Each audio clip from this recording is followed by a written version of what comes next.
Hey there, welcome to Tour Confidential. I'm Ryan Aselta, coming to you from The Vault, the new True Spec fitting studio here in Midtown Manhattan. Justin Thomas getting ready to start his title defense at the PGA Championship, and he'll do so coming off a big win at the WGC-Bridgestone.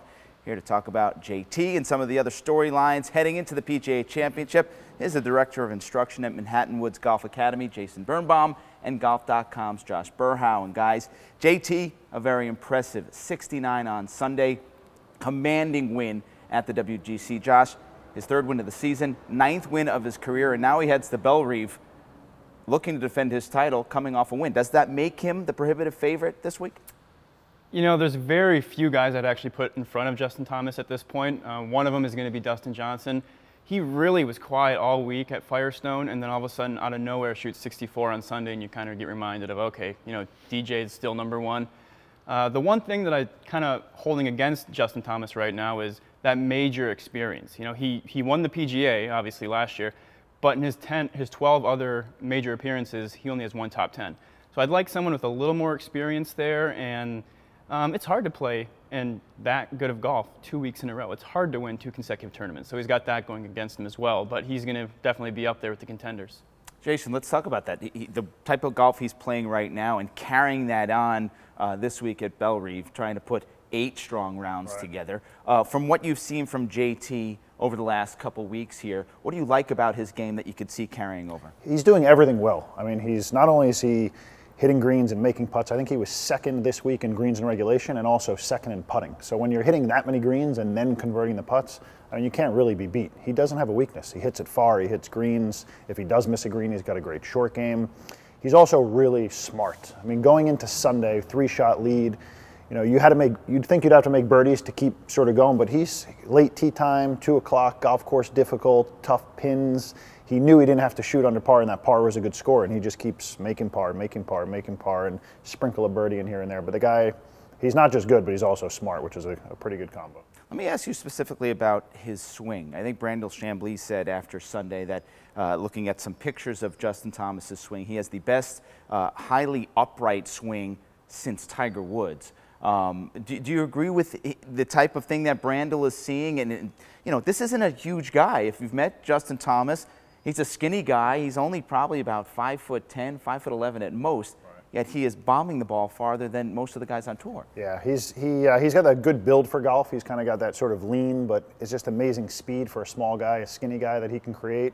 I don't really agree with too much of what Brandel said. I wouldn't call his swing. I mean, his swing is a little on the upright side. I wouldn't say it's very upright. I certainly wouldn't compare him to Tiger Woods' swing, but he's got a simple swing. I mean, he's got tons of speed and athleticism coming down, which is just, I mean, the way he gets through the ball, fires his hips, sweeps it with the driver. It's impressive. Upright, I think is a little bit of an extreme word that I put on that swing. Yes, his arms get a little bit high at the top than most, but it's pretty athletic to me, and that's what I think separates him.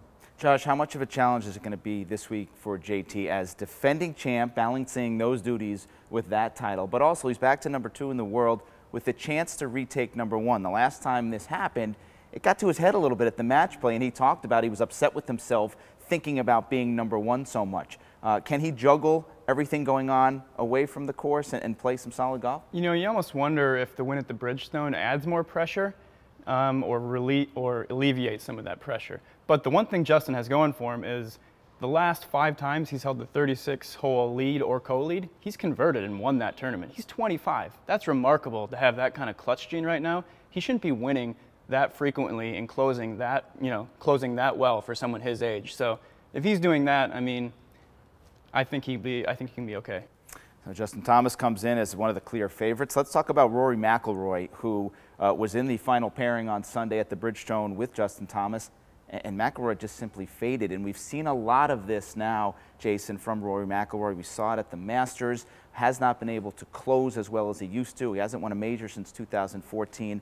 When you look at Rory's game, what's going wrong with him, and especially late in tournaments right now? The toughest thing is the consistency. That's not just one area for him, which I think is the reason why he's had a hard time sort of getting over this hump if you will. I mean, earlier in the year it was his putter. He's actually putted better lately, but now he's not hitting it as well. So he's done everything really good at times. He just hasn't put it all together. He's hit greens at times, but hasn't made putts. He's driven it poorly, but then he's making putts. So it's on the way the tour is right now and how deep the competition is. I mean, if you're not doing everything pretty well, it's going to be hard to win, and he just has not put everything together at the same time.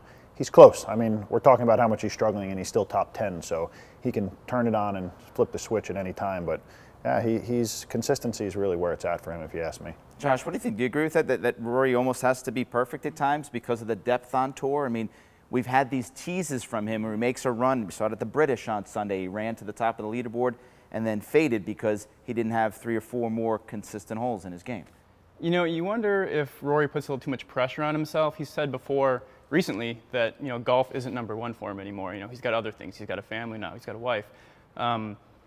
But I think that's hedging a little bit. Like, you know he wants to win. You know that some of these guys are surpassing him a little bit. I think the Masters, he definitely puts too much pressure on himself. The PGA is kind of a different animal. Maybe that will help him relax a little bit. He's won 2 already.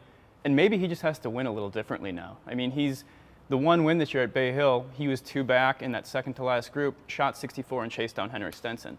The 2 times this year he's been in the final group, he hasn't been able to chase anyone down. So maybe he just has to be more of a hunter mentality this point in his career.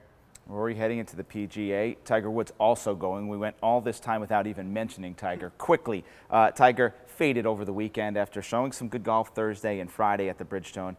Does he have enough left in the tank? It's been a long season for Tiger coming back. He's played a lot of golf recently. Does he give us a little bit at Bellerive this week? I don't see it. I think he's got to be pretty exhausted. He hasn't played this much in a while. Bellerive's it's a pretty tricky golf course. There's a lot off the tee to look at in terms of fairway bunkers and getting around that course. You got to hit it pretty good. He'll be in the mix, I think, but it'd be hard to think he'd get over the hump this week in terms of how much he's played compared to previous years. What do you think, Josh? He's been in the mix at majors this year, just not all the way through Sunday. Yeah, he's gonna have to hit a lot of drivers, and I don't know if that's obviously not his strong suit right now. So it'll be tough, and he did look a little sluggish on Saturday and Sunday, but we'll see. He surprised us before.